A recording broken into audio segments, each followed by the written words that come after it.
Il va clôturer aujourd'hui. Et demain nous commençons avec un autre serviteur. Le pasteur JPQ qui commence demain. Il part avec nous jeudi, vendredi et samedi. Les deux samedis on a raté parce qu'il y avait des réunions. Comment tu peux venir?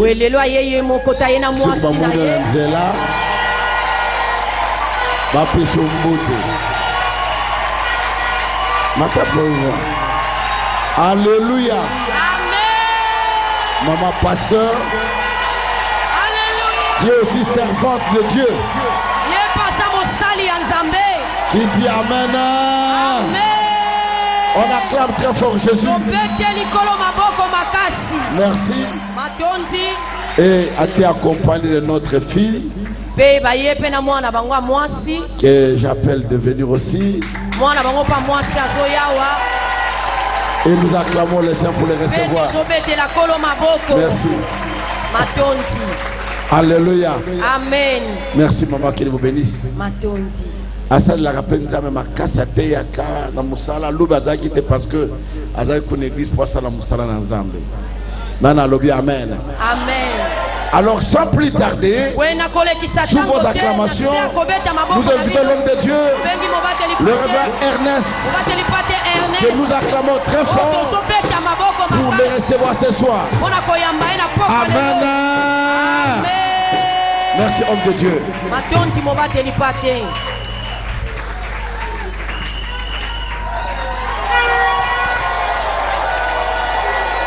Gloire à Jésus.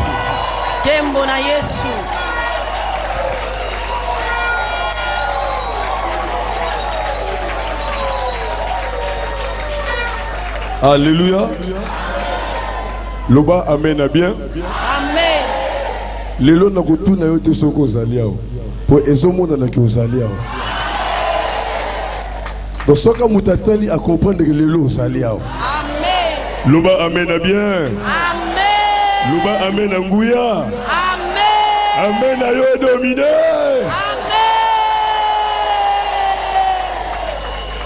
Sans le Saint-Esprit, nous ne pouvons rien faire. Nous voulons saluer la présence du Saint-Esprit. Zala sûr que Mouli Moussant a eu place 4 nayo. Nous avons bénéficié de Maloba O. Ce que je place 4 nayo, Maloba O, nous sommes bima awa et pas nayo et zaka le kola masapo. Mais ce que Mouli Moussant a eu place 4 nayo, yenda ko vandisa, yenda ko sosolisa, yenda ko magnolisa.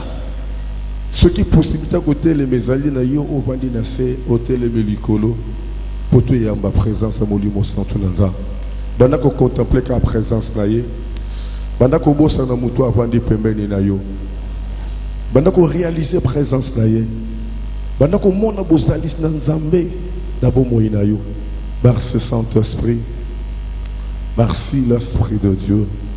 Saint-Esprit nazo saluer présence nayo. Parce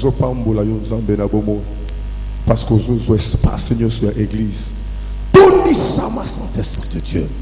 Tout dit ça ma espace Seigneur sur l'église. Nzinga église on zambe na bomo kita. La puissance nguya bonzambe na yo. Père, puissance nguya bonzambe na yo et même abiso. Et kende na biso kino na suka. Bongo lokumu nyonso ezonga pai na yo. Nyonso bazana nzela. Baso bunda pona koyane sikoi na makolo na bamoto na mituka privilégié facilité bango Seigneur ba rejoindre biso simba Seigneur mon Dieu mitema ba aussi ba lemie sika ba se retrouver sans la faveur Jésus pour vivre accomplissement promesse na yo na 3e jour alelo bongo le kumo yi bako songa toujours pa na yo na pas moli présence na yo merci yo so pona gloire nzambe na kombone sumasia wazali kolo mobix na biso ndena bo moko kati na kondima tout le monde li peut le dire 3 fois amen amen pete maboko makasi tango zo vanda na se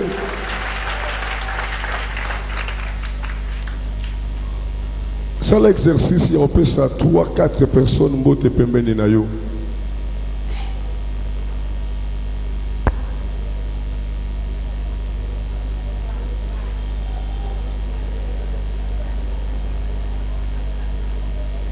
Amen.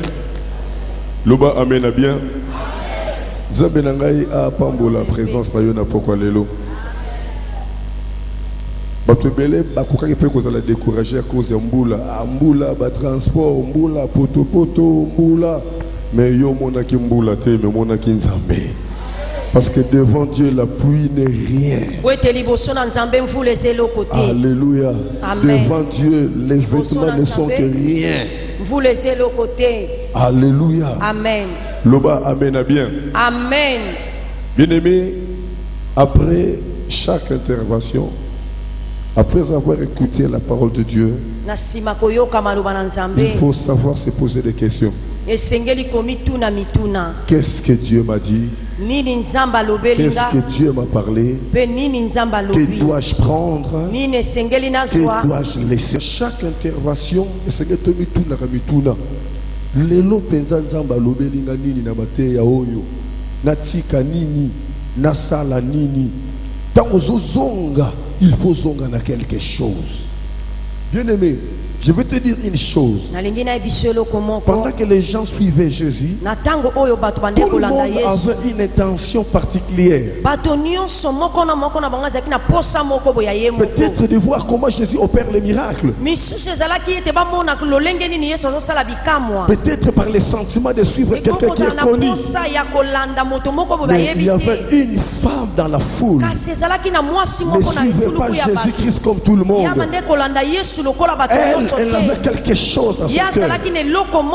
Elle s'est donné une formule elle-même. Sans écouter la prophétie, sans avoir vu la vision.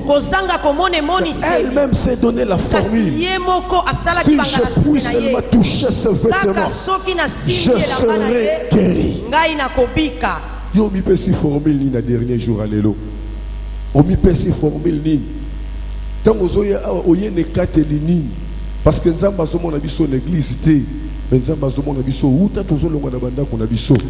Tozana décision ni nekatelini, tozoya na likanisi ni, tozoya koluka ni. C'est très important, bien-aimé. C'est vraiment important.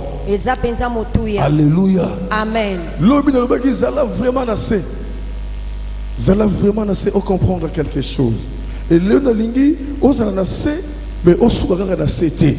Au banda nassé mais au matati na likolo. Parce que lelo nesengeli oyeba kondimo ozana ngo ezo permettre yo osala oyo lingi ko sala pe au mona ngo ekokisama na bomoyi na yo. Amen. Balingi lelo tant to sinisi tozo kota en intercession au comprendre que à travers cette foi tu vas devenir un petit Dieu. Un petit Dieu. Comme déclare la Bible dans Psaume chapitre 82 verset 6. La Bible déclare nous sommes des petits dieux, des fils du très haut. Même identité que Jésus-Christ. Alléluia. Amen. Acclamons une fois. Acclamons une fois. Acclamons deux fois. Acclamons trois fois. L'un de mon conduit. Nous parlons sur la foi avec un petit thème qui est intitulé le mystère des trois lettres.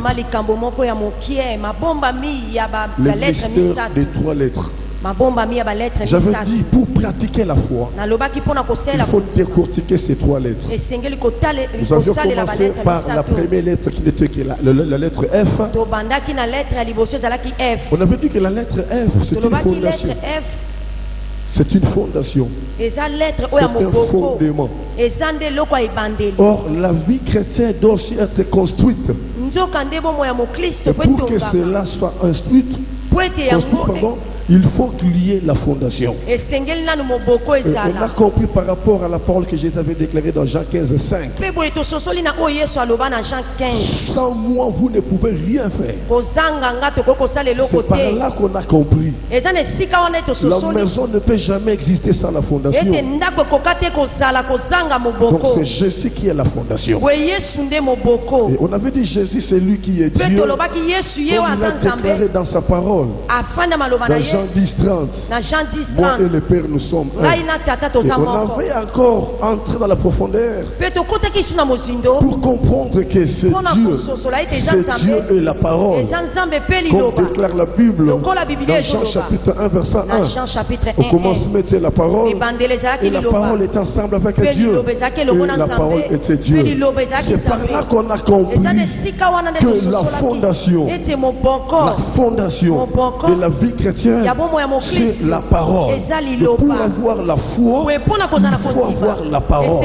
Sans la parole, personne ne peut réussir. Même dans sa vie de prière, même dans sa vie de sacrifice, il faut qu'il y ait la parole. Il faut qu'il y ait la parole. Alléluia. Amen. Alléluia. Amen. Alléluia. Amen. Alléluia. Amen. Loba amen bien. Amen. Pour comprendre que lettre F est l'ignoloba fondation. Fondation de Simbi Ndako.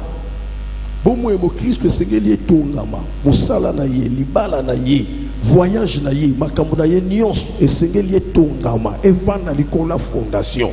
Et fondation de tolobi liloba. Au niveau réussir na vie, yeba ko méditer parole, yeba ko yoka mingi maloba, ko comprendre mingi maloba. Yango ndezali moboko, we ko pesa yo nyonso za ngo bosenga. Et surtout côté de la Bible, to ko bona makambu nyonso ko pesa mutu résultat. Et vandika katikati na parole. Yemoko Thomas Paul à l'objet de Romains 10:17, la foi vient de ce qu'on attend. Nous sommes dans le Proverbe 28:9, la Bible déclare: si quelqu'un détourne son oreille pour ne pas écouter la parole, sa prière est une abomination.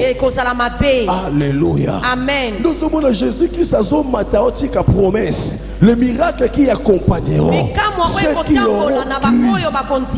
Ça c'est le verbe croire. C'est croire toujours à la parole. À la parole. À la parole. Tu peux demeurer en Jésus-Christ. Tu peux l'accepter comme ton Seigneur et ton Sauveur. Mais si tu n'as pas la parole en toi, tu ne réussiras pas dans ta vie de la prière. Parce que Christ a déclaré, lui-même a déclaré dans Jean chapitre 15 verset 7, si vous demeurez à moi et que mes paroles habitent à vous, demandez tout ce que vous voulez et cela vous sera accordé. Si vous demeurez à moi et que mes paroles habitent à vous, c'est cette parole qui va susciter la foi.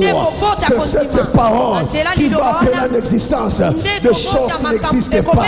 C'est cette parole qui a créé ce monde. C'est cette parole qui a fait que tu sois ce que tu es aujourd'hui. C'est cette parole. Alléluia. Amen. C'est ça la lettre F. Yangonde lettre F. C'est ça la lettre F. Yangonde lettre F. Donc on avait dit la parole engendre la fermeté. La parole engendre la fermeté. Celui qui a la parole doit rester constant. Celui qui a la parole, quels que soient les obstacles, quels que soient les problèmes, quelles que soient les complications, ne peut pas régner sa foi. Comme déclare la Bible. Paul a dit dans 1 Corinthiens chapitre 15 verset 58, soyez fermes, inébranlables, travaillant de mieux en mieux, afin que votre travail ne soit pas en vain. Pour que ton travail ne soit pas en vain, il faut que tu restes ferme. Combien bazonga sibakoza baninga? À église na bango, yo kenda kipo na bango. Combien abandonné foi à cause de problèmes, à cause de obstacles, à cause de circonstances. C'est parce que bazan la parole oyote. Mais tant que vous êtes à la question foi, ngana na foi, nzamba kosala akosala ndenge nini parce que osa constater, osa faible. Et la deuxième lettre, nous avons reçu la lettre O. Deux lettres, ami, la lettre O. La lettre O. Lettre O. C'est la chose la plus importante dans la vie chrétienne. Qui signifie l'obéissance. On ne peut pas avoir la foi si on n'est pas obéissant. Non, bien-aimé, la foi ne peut jamais exister. C'est lui qui n'est pas obéissant. Il faut se soumettre à celui qui est toi de commander. Mais cette soumission à celui qui est toi de commander a des limites. A des limites. Parce qu'un vrai chrétien ne peut jamais obéir à tout ce qui est contraire à la volonté de Dieu. C'est là que les chrétiens doivent montrer leur fermeture. Ce n'est pas que il faut tout ça. Mutunyo soko tinda yo, akomema yo, akobenga yo. Il faut que auto ça y est, même tinda wana eza contre volonté na Nzambe. Mutu abangisa yo te. Combien de sœurs on va perdre mabala, va perdre makabwebele à cause ya koto salibanda na volonté na Nzambe. Mais oh ami yebi oh yazali a c'est la compréhension te. Amen. Azana confiance plus en Nzambe. Amen. Azana obéir par la foi. Amen. Parce que azana parole moko esimbiye. Azana parole moko oyo evandisiye. Vous savez, la Bible déclare, Isaïe 43, 26, réveille ma mémoire, réveille ma mémoire, plaidons ensemble, parle toi-même pour te justifier, parle toi-même pour te justifier. Si les choses n'évoluent pas, nous devons nous justifier. Pourquoi ça ne marche pas? Ta parole ne dit pas ça, ta parole dit ceci. Nous devons nous justifier parce que nous avons la parole. Nous obéissons dans la volonté de Dieu. Si ça ne marche pas, il faut que nous retournons dans la parole. Alléluia. Amen. Alléluia. Amen. Alléluia. Amen. Alléluia. Amen. C'est lui qui a la parole, c'est celui qui a tout.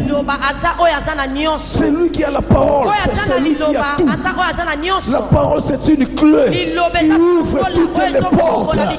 C'est vraiment une clé qui ouvre toutes les portes. Alléluia. Amen. Tout le monde qui dans Israël, je ne sais pas, dans Jérusalem, il y a des hommes de Dieu au bazo kende kuna kobonde na mire de lamentation. Balaki si bango pe na ba télévision. Ba pasteur Yaminene, oui, et ça bien. Ils sont faire part d'un témoignage pe na souvenir. Bazo kende kobonde na mire ya lamentation. Jésus te mutatika miroana, Nzambe te mutatonga miroana, Batunde batonga miroana. Mais parce qu'il y a un homme de Dieu qui avait déclaré au nom de Salomon, Amen.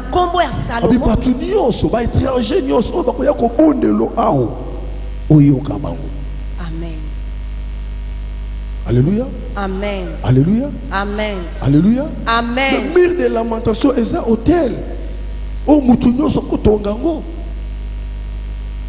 L'église, ici que nous kamba, tout ça là programme monte bien un miracle à 24 heures. La mire de lamentation voilà. Na bonde likolo ya strade. Na lali, na gêné, na leli.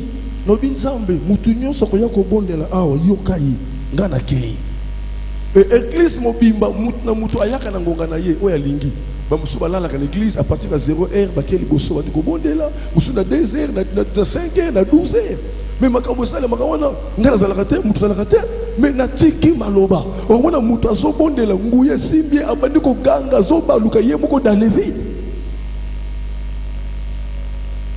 ye moko dans les vides et so mutu ayebite asa capable de le ça kisi nga pasteur moko qui m'a l'église un pasteur a qui m'a l'église pourquoi parce que nazobondela pour un jeune garçon moko azaki un esprit moko ya makasi. Bimes pas boy, bimes pas résister.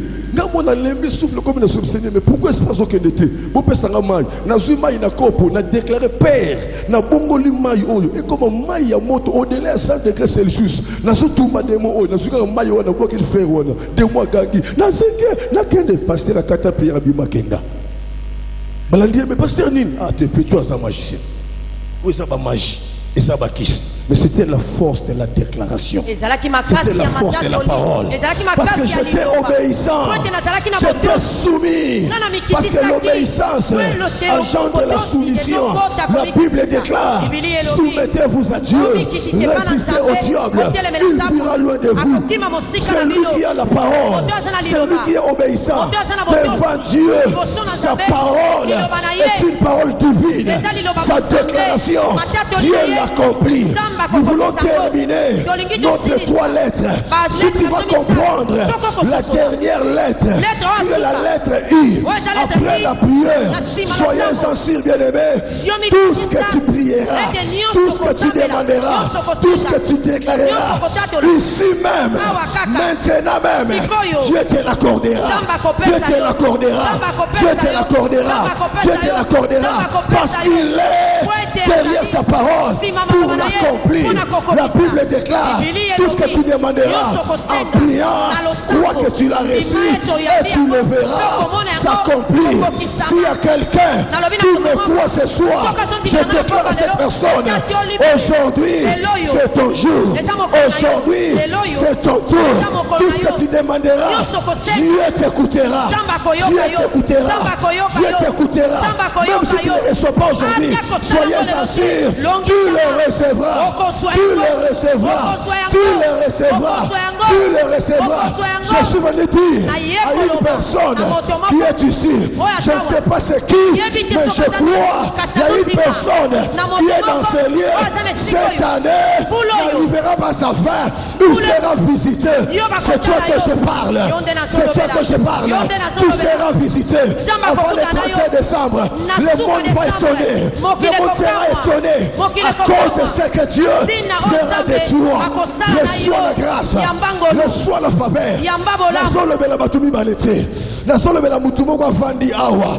Ane oye kolekate. Quel que soit mes chèques à bambula la bambula. Na yebisa quel que soit mes chèques.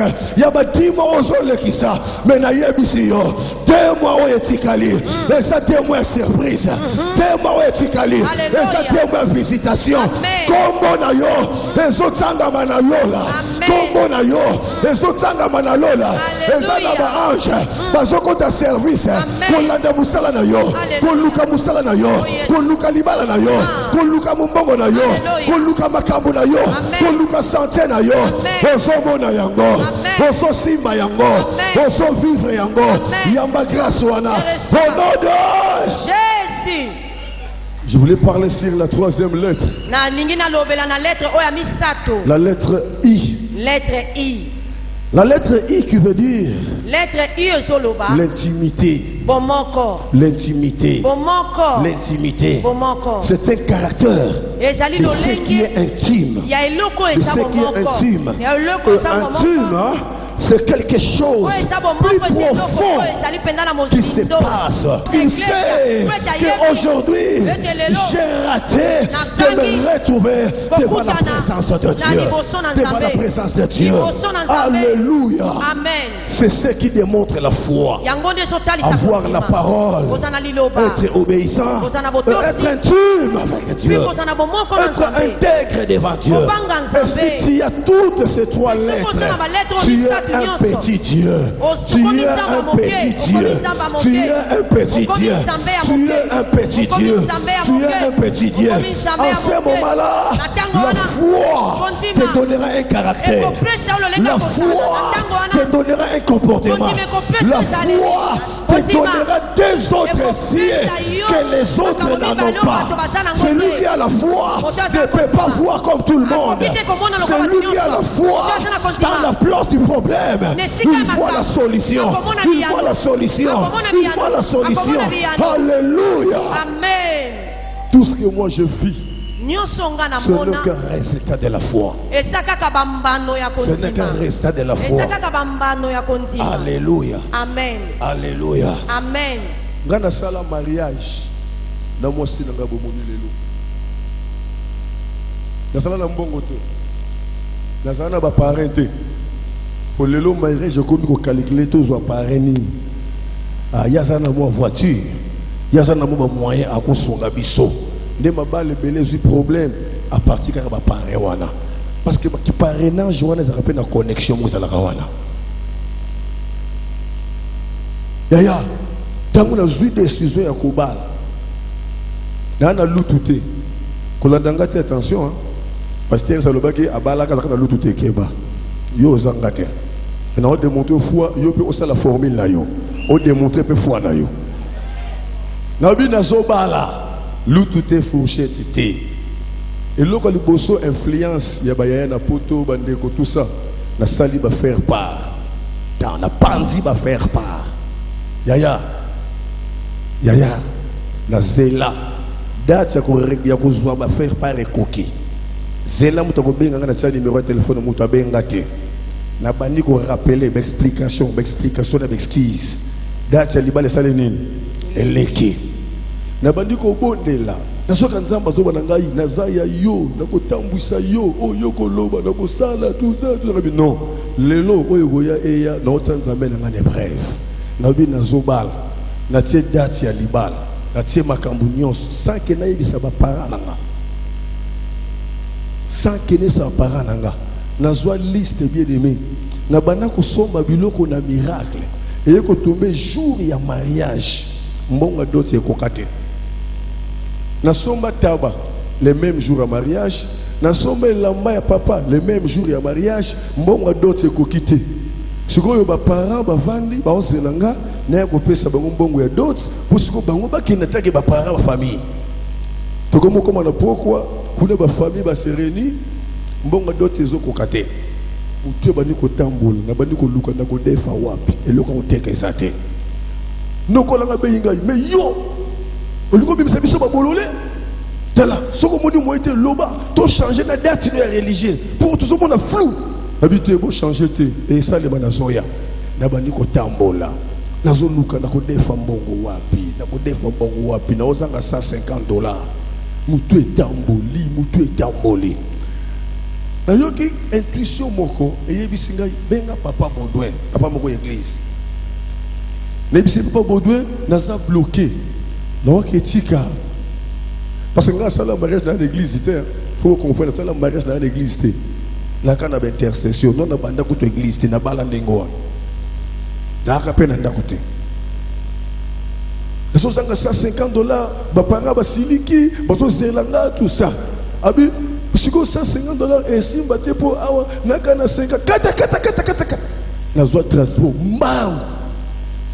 mbangu si papa Baudouin ne bise moi 50 moi moté me kiti siko maman ba moi si na abi papa siko ko sala nini moi si mo ka fade na ngam assemble pas la bisoté mais ayomi ka on dirait na un problème yé pas yé mais problème ni na zo mon on dirait parce que on a pasteur petit frère nga zando ya papa nanga komone Ernest nga komone petit Ernest parce que on a collaboré bien nga frère le petit yesu quoi yéme tout mon frère le petit dirait dans le problème maman be yebisi abi ndenge za boy OK bala lelo mais ana pour $150 ndenge za boy biso akana 50 abi te pour na frère le petit nazo pesa nga na $100 akembango azui $100 apesinga bien aimé jour ya mariage religieux je vous dis franche vérité to comme le vendredi lobby mariage religieux masangezate parce que yo kama nzamba salaki nzamba mystique nzamba yoko toucher mutu moko na yebi ete akeko zwa leki nanga akete na dépôt atekeleke masanga c'est pour ça comprendre makambo atekeleke masanga so ngala comme vendredi na pourquoi na zui masanga te na landi leki na dépôt petite sœur oui bien que non pas la lobis fena na masanga te yoka siko ya lingolo mani babi nzambo na sambelaka na yebi ako pouvoir yo pesanga ba ya ko simba te boko su kolo dépôt ya lobi na koloba ni na bisala calme croire nanga na ya na ko saloma bete na convaincre petite sœur na lambier petite sœur ayeko ninga na bimisa bakazie na dépôt na bimisa bakazie masanga bakazie sike baka butu toke na moti na kata salle de fête Yaya yokane bisayo mariage religieux. L'église quoi déjà banzembo bandi baoze la marié. Wana nga marié na na arrêt abanda na luka voiture na ko négocier pour aimer manga na mariage. Bien aimé, la foi c'est une folie. La foi c'est une folie. Si tu as la foi, bien aimé, tu feras les choses qui vont étonner le monde. Tu feras des choses qui vont étonner le monde. Je me suis marié par la foi. Modérateur azolo bakala mingi te. Tokoyoka klaxon libanda. C'est que bambala ni bazako kota wana mobala inareta bis azotambola. Excusez, na wakende mariage moko boso ko kumanga oh mariage oui. Oui, nazoba. Abina nazoba. Ngam na obal. Si vous avez yo marié, ngai marié. Wana zui veste si na bombi quelque part. Na chemise kaka nazo luka. Ngai moko.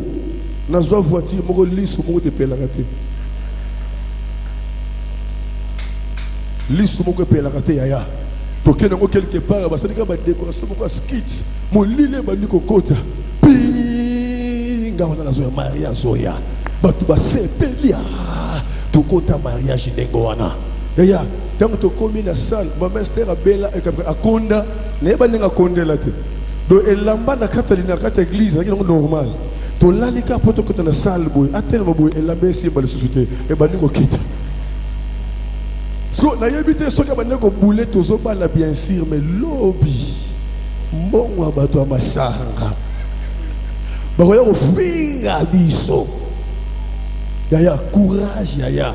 Tala, kondime ko sali so makambe ko lekela mayela batu. Amen.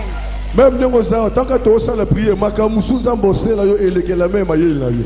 Ponza mbose lo makamu siko kande to lo ba aw. Amen. Alléluia. Amen. To koti pe na salle, to vande na salle, témoignage vivant.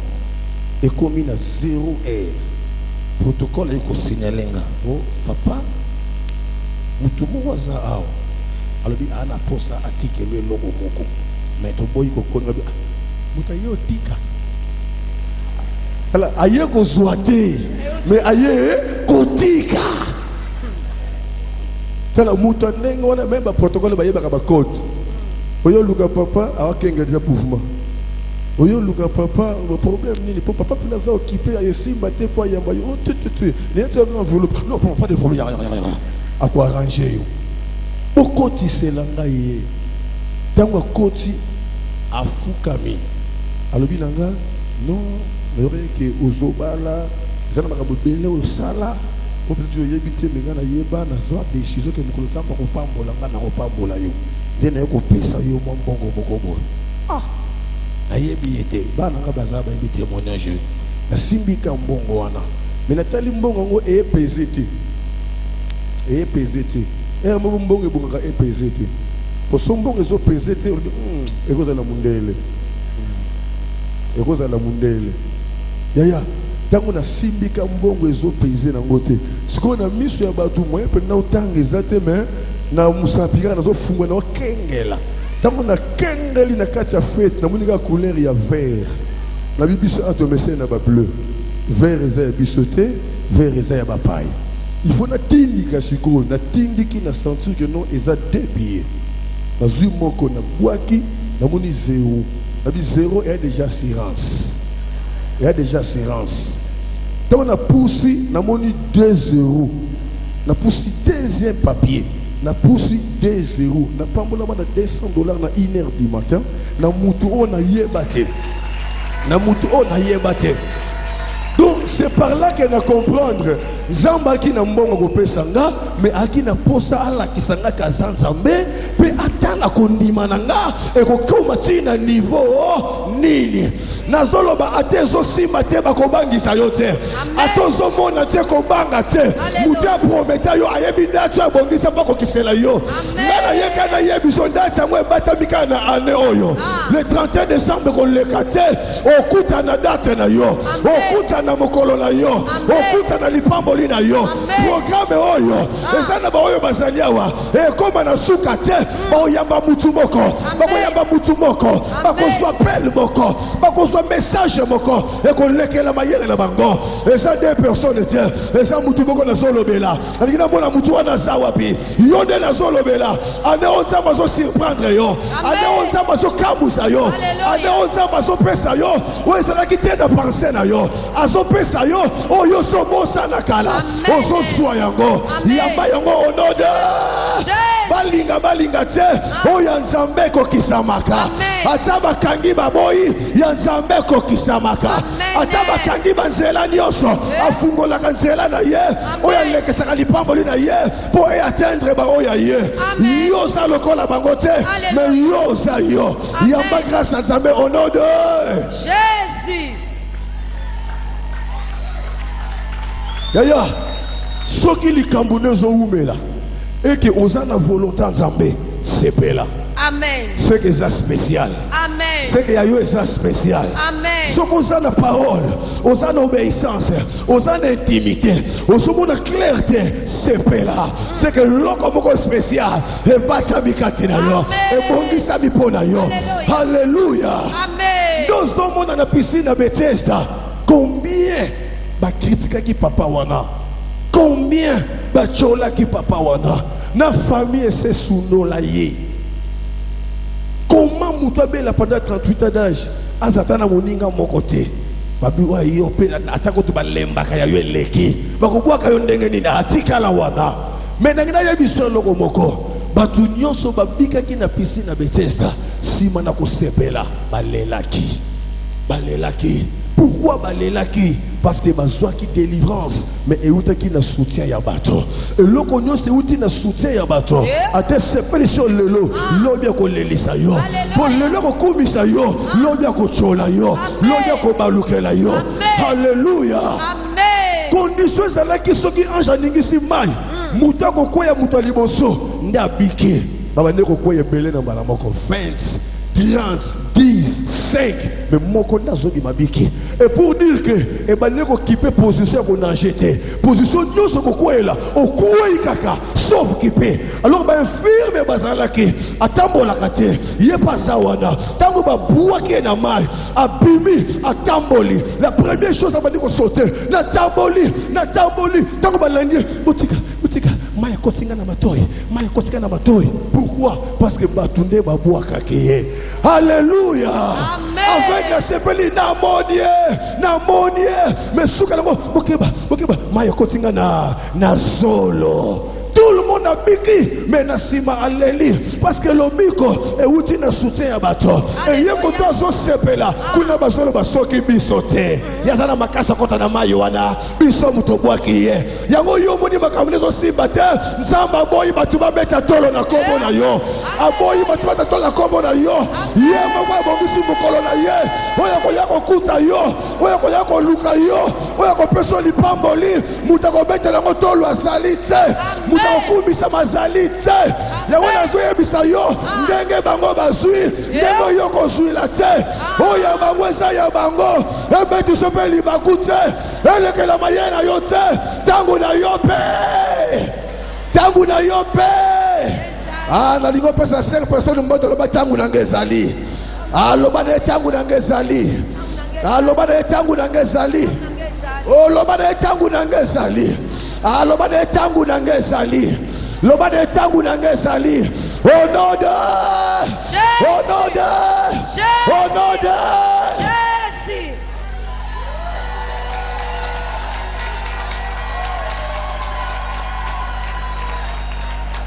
Ya yo eza lokola ya bango te ya yo eza ya yo bobota madisi ya mutu na mokolo na ye bobota madisi ya mutu na elongi na ye bobota madisi ya mutu na likabo na ye oyo bazui beta baboko bazui ya yote bazui ya yote mokolo moto ki na croisade ya na tata Raphaël papa ko ye bango sunebita na aneni o archimolo yaka na 2005 na tata Raphaël ya Archimola zote na podium bandoko bele baza ba yebi histoire zoloba Archimola telemi na podium atali fulu ya bato atie musapi abindeko kuna yaka nga yote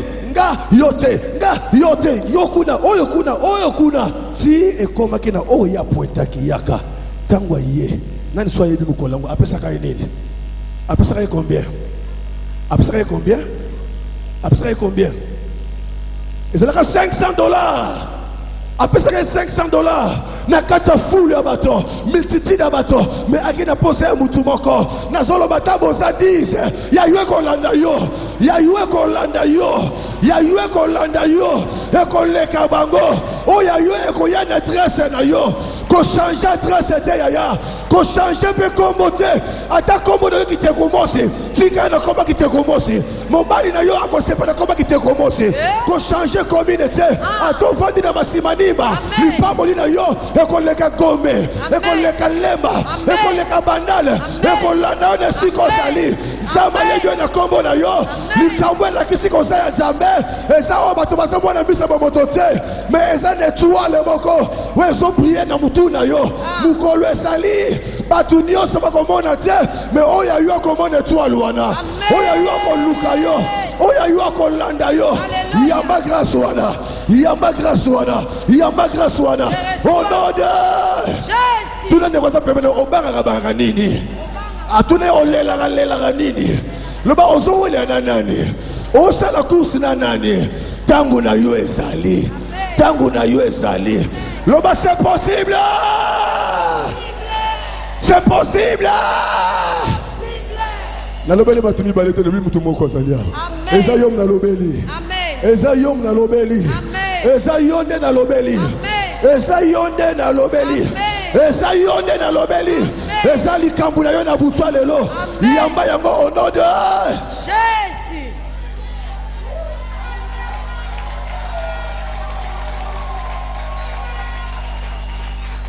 Doso mona papa oy. Tangu Yesu aye atuni olingi obika atali histoire bato esi babika nengozo mona nga na umeli soka anja ningi sibai nenga na kende nyonso na nzamba na posa na ngote yo lobaka na lingi na bika ya makambo na olobela nde yo lelo za muto lela te lelo tala pe na cible problème na yo ezali ni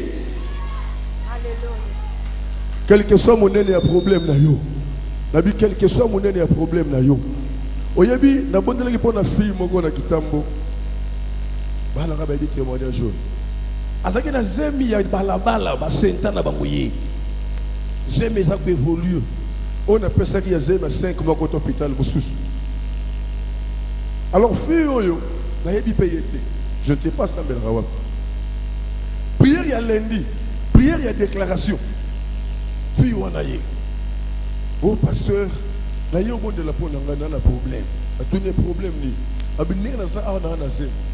Mais le kene l'hôpital ba tene échographie o lui mona sou na bo moiti. Abi oh. Bon yo yeba te que moi na abi on a yebi. Mais on comprendre te. La bene ko sentir qu'un mouvement moi ni fait de marche na dibouté, mais na lega ki diba.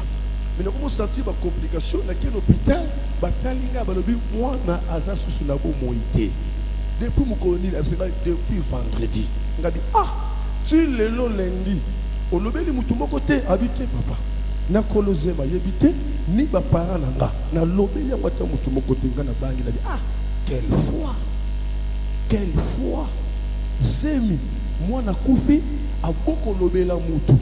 Azo zela kaka aya pa mosala nzamba bonde la pona ye pe azo ndima ke moi na ye akosonga na bomoyi. Foi wana ne excita kinga. Na bisonga na douter ce que na kondima te par rapport à moi na oyo il faut la kisi que na kondima ko lekaye ngape na koti na kondima na ezala calme moi na zo la muka moi na zo sa bomoy na zo bonde la pona yo yaya tombo na boko likolo na simbe na libomo na déclarer par la foi père na zongi si bomoy na moi na oya kufi kat na libomo ngongo na zo lo banzambe na miracle sala que moi na wana bana kopema nguye Jésus sert wana kwa pouf kao. Quand on a prié, on a prié. On a fait l'amour qui a bandi mbam. Papa, papa, aningani.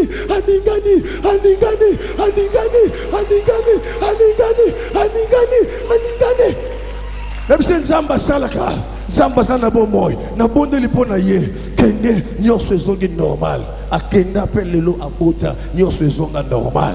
Et soko zana kondima oyebi malobo ozoloba na nzambe ozana obéissance liboso na nzambe ozana intimité ozana présence na nzambe oyebi kotosa mikolo na nzambe yebete oza déjà petit Dieu oza déjà petit Dieu okosala makambo okolekela meme mayele ya bato. Loba amen à bien. Amen. Loba amen à ngoya. Amen. Amen à yo est dominé. Amen. Ta prière na biso sengeli écoute à kondima na bino na place.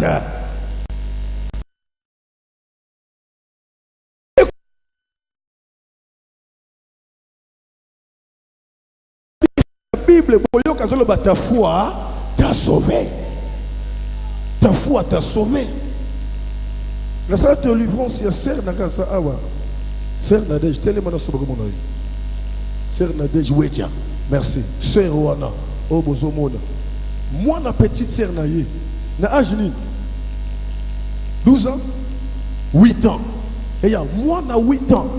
Bakangé na maladie à Bahreïn. Moi, na 8 ans, il y a moi aussi. Bakangé na maladie à Bahreïn. Bakangé na l'hôpital, comme l'hôpital général. Ceux qui je ne sais pas combien de $1000, sur l'examen, sur l'opération de l'éviter. Et il y a les pananga. Abinga nazokoa que Nzambe na yo aza capable. Ya kosala. Petite sœur nanga za mbongote. Nyonso vous en charge nanga. Mais naza sûr que ceux qui ont bondeli Nzambe na kosala. Yé muto a excitenga. Na saleli kondima oya ye. Donc na yoki maloba na ye. Na moni engagement na bi non. Il faut nous ambassadeur quelque chose. Na bengi moi c'est dans to lala likolo strade to lo na se. To bandi ko déclarer pour na mona wana. To bandi ko déclarer, to bandi ko déclarer, to bandi ko déclarer. To celui-ci ko déclarer. To ici à zonga l'hôpital. Dans la zone de l'hôpital, ba sali contrôle makambo nyonso, ba kuti ba rewane disparaître. Et tu es troublé dans ma médecin. Ba bengani entre bango ba talani, ba senti que malade wana elimwe. Et ba bimisa moi dans la tille les lois zana bongo histoire ba et disparaîtra. Amen. Et disparaîtra. Amen. Et na ebite kondi mandini oyo ye na ngona pourquoi lelo. Kondi meza slogan te, mais kondi meza caractère, kondi meza état d'esprit. Omi longo la kati na boyebi ya yo okota na boyebi ya lola omona ke awa ya susu ndaite ezanani ezanzambe. Alléluia. Alléluia. Alléluia. La première chose babaki na rebond de la pona misala ya bato nana ene lemoni ya musala tombola ngolikolata. Kotoza combien de personnes metala bato ba ye na signe bilima musala. Parce que bato belé baza bato batala bandaka mingi ba influence ba mouvement ba vankaka. Le moto tokei le moto ko pela do sauter mais on la moto zo changer té malgré ko sauter na ye malgré ko baluka na ye chaque jour milimo bimaka tokei lelo tokei lobi boye milimo tokei ce qu'on est bazala combien de milimo katando to na o ba sila kakate. Mais Lélo, avec ta foi bien-aimée, avec ta foi bien-aimée, tu peux changer l'histoire de ta propre vie. À travers ta foi bien-aimée, tu peux changer les données de ta vie. À travers ta foi bien-aimée, tu peux bouleverser l'intelligence humaine. Alléluia. Amen. Nous voulons prier. Nous voulons prier. Je ne sais pas quelle parole que tu as. Qu'est-ce que tu vas parler à ton Dieu aujourd'hui? Qu'est-ce que tu veux dire à ton Dieu? Parce que tu connais les problèmes que tu as. Il y a plusieurs personnes qui viennent à l'église, mais ils n'ont pas à dire. Ils n'ont pas à dire. Ils ne savent même pas qu'est-ce qu'ils devaient parler à Dieu. Raison pour laquelle na kati na ba modération au monde mondimi aza sensé ya au monde de la kaka selo ba sujet nyonso modération azopesa yango senga erreur modération ba rappeler na mutu pesa nini apesa peli kambo na ye panzambe posana ba prier musuto sambelaka au monde bela mutu ye pe église assemblée ba sujet nyonso modérateur apesi mais sujet li kambo na ye ebimite ninge to bono ke sambela quelque part. Intention na biso ba ose la biso yango biso sala rango te mutunda se la biso to sambel ona biso banso to zalia tikete nzambe tata bokasi bons aye bakokitisa nguya na ye kati na moko to sambeli tata ye ande malosa bona bana ti kitisi la rate et si me yo sambelité yo lobité okoya pe na sujet na yo makasi mais ozwita ya koloba longo panzambe te mais tala te ya koloba yango obongami oloba ni obongami oloba ni telema likoto bon de la nzambe.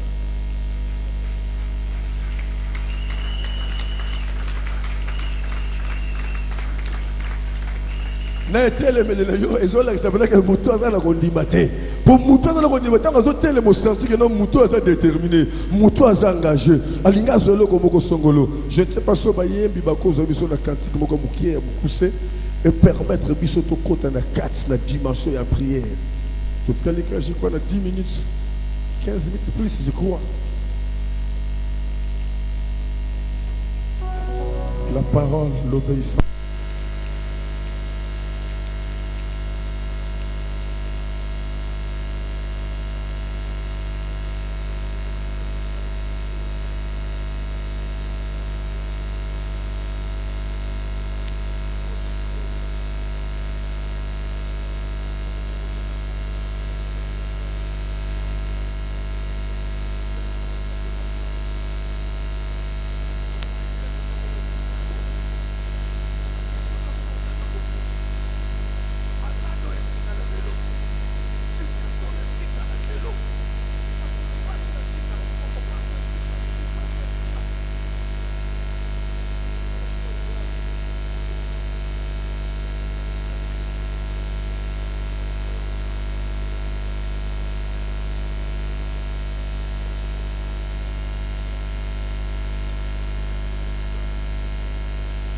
Décision. On prie avec objectif. Bandako kanga, bandako loba situation na yo, personne nzambe mokumba na yo, personne nzambe problème na yo, nzambe na ye liboso na yo, na ye ko tike na yo mokumba na nga, tala malade oyo, tala situation oyo, tala problème oyo, tala dossier oyo, tomboneli na kombole sumasi aleluya. Bandako bondela, bandako bondela. Je ne sais pas ce qu'on se comprendre là go. Non, t'as bien qu'on se bondela, on se retrouver. Bandako bondela yaya. Loba na nzambe na yo likambo no ezanini situation no ezanini problème no ezanini pondela pondela pondela pondela rocha baba baba baba baba rotoko boko bolo boshe lekebe bebe bebe bebe na somo de mo somo de ko comprendre te ya mama loba bimisa maloba la Bible déclare quand vous priez dites quand vous priez dites loba bimisa maloba na nguya tosobondela tosobondela tosobondela tellement likolo si c'est possible bondela nzambe na yo ora baba baba baba baba ikebele beshe yo tokobolo boshe obikisina bondela ya loba na nguya loba na vivacité loba na vivacité beshe beshe tokobolo boshe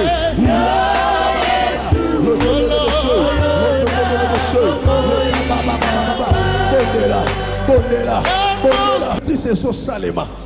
Gloire à l'Éternel. Nous sommes la puissance angouya dans Zambé, zo tambo dans la carte de l'église. Nous sommes la misale zo salema na baike.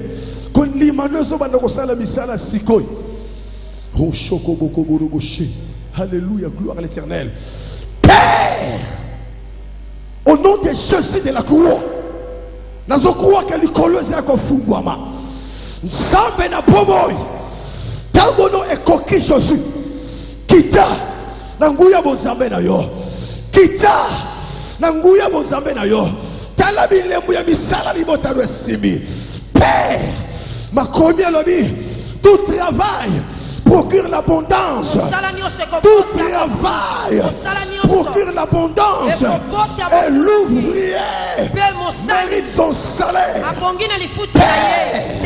Mon livre na pauvreté, mon livre na condamnation, na musalaire papa mama, na longoli yango au nom de Jésus. Zambazo le kayaya.